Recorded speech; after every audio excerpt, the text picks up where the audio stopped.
1 kilo apple எவ்வளோண்ணா? 200 ரூபா. It's very costly. எனக்காண்டி 1 கிலோ ஆப்பிள் மட்டும் வாங்கி கொடுப்பீங்களா? வாங்கி கொடுக்குறீங்களா? அப்போ ஓகே. 1 கிலோ ஆப்பிள், 1 கிலோ இது என்ன பழம்? தர்பூசணி 1 கிலோ. அப்புறம் இது பப்பாளி. இதெல்லாம் மட்டும் வாங்கி கொடுத்துருவீங்களா? யாருக்காண்டி வாங்குறேன்னு நினைக்கிறீங்க? உங்களுக்காண்டி தான். உங்களுக்கு நான் வந்து வீட்டுல போய் ஜூஸ் போட்டு தரேன்.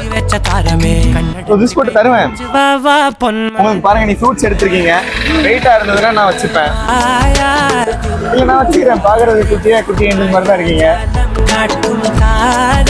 என்னோட நேம் அனிஷ். லவ்வர்ஸ் தான். கை பிடிச்சிருக்கோம் பாருங்க. ஜோடி பொறுத்த நல்லா இருக்கா?